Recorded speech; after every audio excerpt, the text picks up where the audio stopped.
अब हम करेंगे क्वेश्चन 3। वैल्यू आपको गिवन है z² plus 12z plus 27। Factors आपको निकालने हैं। तो सबसे पहले आपको क्या करना, first term then last term की दोनों की आपको मल्टीप्लाई करनी है। 27 की मल्टीप्लाई z² से करेंगे तो आंसर क्या आएगा, 27z² आएगा। ये आपका आंसर आया। अब जो आंसर आया है इन्हीं के फैक्टर्स करते हैं। 3 9 ज़ा 27, फिर 3 से करेंगे, 3 3 ज़ा 9, फिर 3 से करेंगे, 3 1 ज़ा 3 हो जाएगा। अब हमें ऐसे फैक्टर्स करने हैं, यहाँ पे ऐसे फैक्टर्स करने हैं कि प्लस करने पर कौन सी वैल्यू आनी चाहिए, 12z आनी चाहिए। यानी प्लस करने पर 12z आना चाहिए आपके पास। और इन्हीं दो कौन से फैक्टर्स होंगे जब हम मल्टीप्लाई करेंगे तो आंसर आपके पास आंसर क्या आना चाहिए, 27z² आना चाहिए। यानी 27z² आना चाहिए। इन्हीं में से हमें कोई फैक्टर्स आपको निकालने हैं। तो फैक्टर्स आप ये देखिए, ये आपका 3 हुआ और 3 की मल्टीप्लाई 3 से करेंगे तो ये आपका आंसर आएगा 9। यानी फैक्टर्स हमने 3 और 9 ले लिए। अब देखिए यहाँ पे लिख दिया 3 हमने और यहाँ पे लिख दिया 9। क्या 3 + 9 12 आता है, तो 12 है। और दोनों में हमने क्या किया कर दिया, z लगा दिया। यानी 3z + 9z आंसर क्या आता है, 12z। ठीक है। अब देखिए क्या हम करेंगे, दोनों की मल्टीप्लाई, यानी 3z प्लस मल्टीप्लाई 9z की जब दोनों फैक्टर्स के हम जब मल्टीप्लाई करेंगे तो आंसर 27z² आ रहा है। 9 3 ज़ा 27 आ रहा है। z की मल्टीप्लाई z से करेंगे तो z² आ रहा है। यानी यही दोनों फैक्टर्स हमारे ये कंडीशन में सेटिस्फाई कर रहे हैं।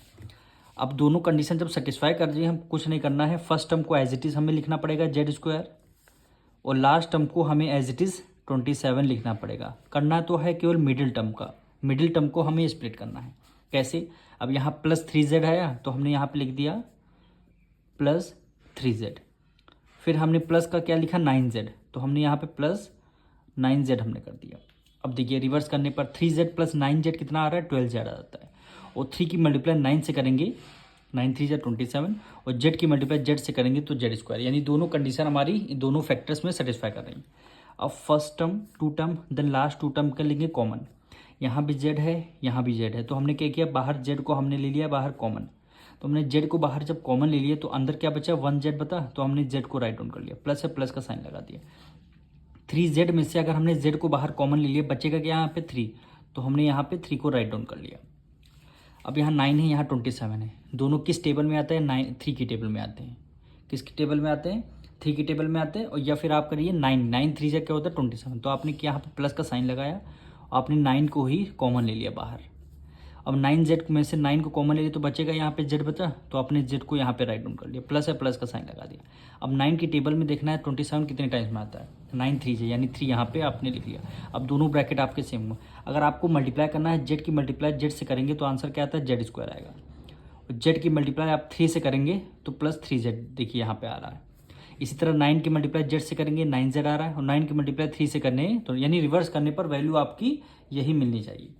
अब दोनों ब्रैकेट आपकी कॉमन हो गए तो आपने क्या किया, सेम हो गए, तो आपने 1 ब्रैकेट को बाहर लिख लिया, यानी z + 3 को आपने बाहर लिख लिया।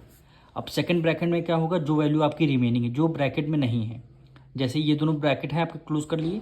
अब बचा क्या, z + 9 बचा, तो आपने z + 9 को बाहर राइट डाउन कर लिया और यही क्या हो जाएगा, आपका आंसर हो जाएगा।